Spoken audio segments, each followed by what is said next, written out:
Raise your hands if your screen time is unspeakable. Yep. I'm sitting comfortably on this table. I mean, my daily screen time has been like 7 hours, 8 hours, 9 hours every single day. Just imagine how productive I could have been if I spent all that time doing something useful. So I just knew that something had to change and I need to be ruthless with it. So I'm going to talk about a few things that I've done to combat my phone addiction. I admit it is an addiction. My God. So the first thing I did was a home screen cleanup, right? What I did was to remove all the apps that I find myself opening out of reflex. So YouTube, Instagram, TikTok, those three in particular were the first to go. So this way, if I want to use those apps, I have to go and search for them. And that's an additional roadblock. That'll give me pause to think twice about actually opening this app. That do I really need to open this thing? And that's not the only thing I did. I took out a lot of apps that I don't use all the time. You know all those apps that you install newly and then they just land on your home screen automatically? Yep, those apps I cleared all of them, because if I need them, I can always go and look for them in the app library. Basically, I'm reducing the clutter in my home screen. And you don't want to forget the dock here. I used to have iMessage here before, and sometimes I'll just be reading previous chats for no reason, just to find something new on my phone, which is just ridiculous. So I took it out. If there's any new message, I'll get the notification and I'll see if I want to respond immediately. So that had to go. So you want to place only the apps that don't require you to scroll endlessly on your home screen. Apps that are not black holes that just suck you in, and before you know it, you've spent an hour on them. Still on the home screen, another thing I did was to remove text from the home screen and use larger icons. To do that, you have to long press, click edit, then click customize, and then click large icons. This way, now when you open your phone, you're not seeing the names of those apps, so you're less tempted. And I actually like the look. It's cleaner, there's less text. It looks nicer to me. The third thing I did on the home screen still was to tint my app. You know, many of these icons are colorful, they pop, they call your name when you open your phone, right? So I basically gave everything one monotone color. It's just less stimulating, because you have to even take a minute to remember, wait, what app is this? And by that time, that impulsive urge to open the app is probably gone.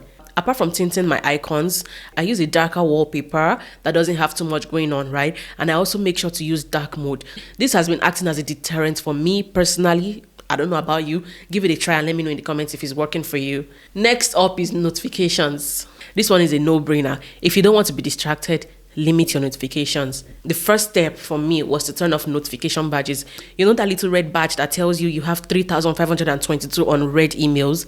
Yep, that one. You want to get rid of it. So here's how to do it. Go into your settings, then notifications. Unfortunately, there's no way to turn this off for all apps at once. So you have to click on each app right here in the notifications and turn off badges. It's a little stressful, but you just have to do this once and forget about it. And at the end of the day, it gives your home screen a much cleaner look. It reduces that sense of urgency that you have to want to open apps and then resolve any notifications. Another thing you want to disable is tap to wake. You know, iPhones have this feature where you just tap your screen when it's locked and it will come on. I've disabled that one for some time now because it makes it too easy to want to pick up your phone, because you just tap your phone to check the time and then the screen comes up and everything is all bright and shiny, and then you pick up the phone and now you start doom scrolling, right?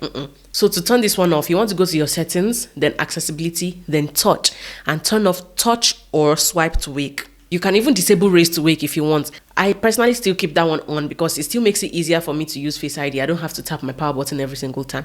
But if you want to turn it off, go to your settings, then display and brightness, and turn off raise to wake. Very straightforward. Now, the next thing for me is focus modes. You need to be using this thing very diligently. We all know what focus modes are, but are we really using them to their full potential? Probably not. So you want to first think of the different contexts in which you use your phone. Is it for work, for study, for sleep, for research, and then create a focus mode for every single one. And then you now customize each focus mode to limit what you can access while you're doing those activities.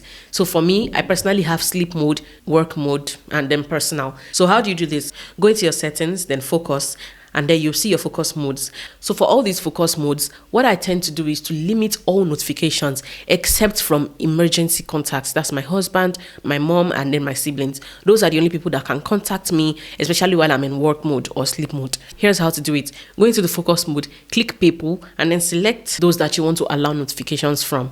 You can also choose what apps can send you notifications. Basically, be ruthless. Don't allow just any notifications. Don't allow just any call.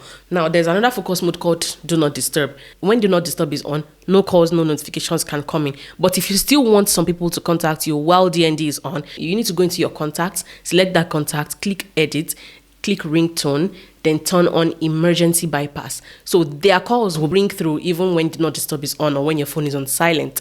The last thing that I would encourage you to do is to prioritize learning. Fill your phone with apps that actually enrich your mind, apps that teach you something. It could be a language learning app like Duolingo or just books. Personally, I read a lot, mainly novels, but some educational books as well. And I find it to be a wiser choice than scrolling on Instagram and TikTok all day.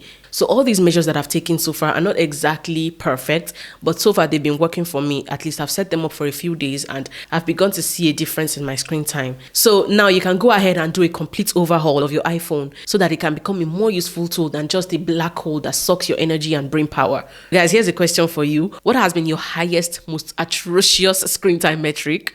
Drop it in the comments. I want to know because I'm nosy like that. If you liked this video, give it a thumbs up. Also subscribe to this channel for more videos like this. My name is Tolu, your neighborhood Texas, and I will catch you in the next video. Thanks for watching and bye.